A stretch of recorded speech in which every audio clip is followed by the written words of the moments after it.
We'll have the first speaker.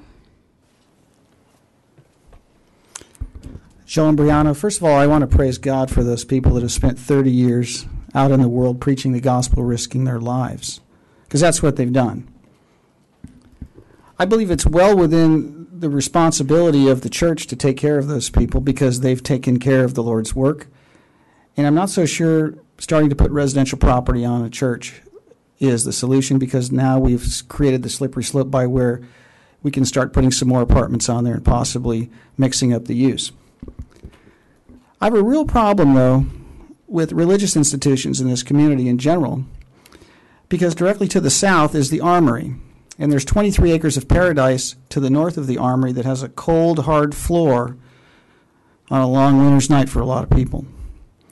And then I take a stroll over to the Hunt Library that's being given away for $1,500 a month to these people, and it's got no trespassing signs on it when it was given as an endowment to this community to serve the public, and now apparently it's off limits for a song and a dance.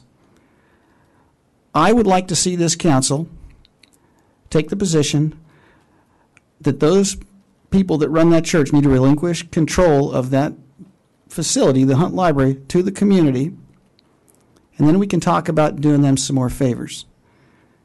And as a council member, if I'm elected, I'm going to do everything I can to make the church start doing its job, because let me tell you where the mission field is, ladies and gentlemen. It's in downtown Fullerton on Friday and Saturday and Sunday night.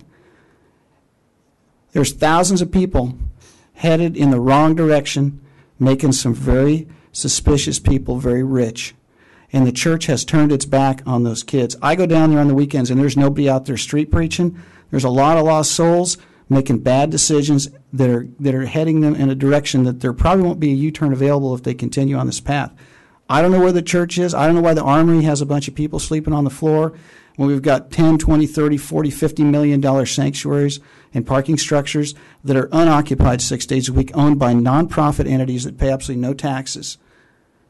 I'm a Christian, and I'm not so sure Jesus would be happy with the corporate model of these megachurches.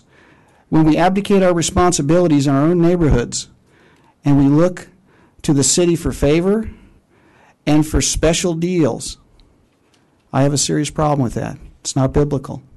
And it doesn't make any sense, because what the church has done in this community is it's abdicated its responsibility to take care of the poor to the government. We all know what happens when the government gets involved in taking care of problems. They make them worse, and they make them more expensive, and they make them multi-generational. So I know it's harsh, and I know I come here and rain on parades, but you know what? At some point, we've got to face reality. And God bless those missionaries. I know what it's like to be persecuted, because the stands I take for things besides the gospel, I know what the heat feels like, and may God bless those people.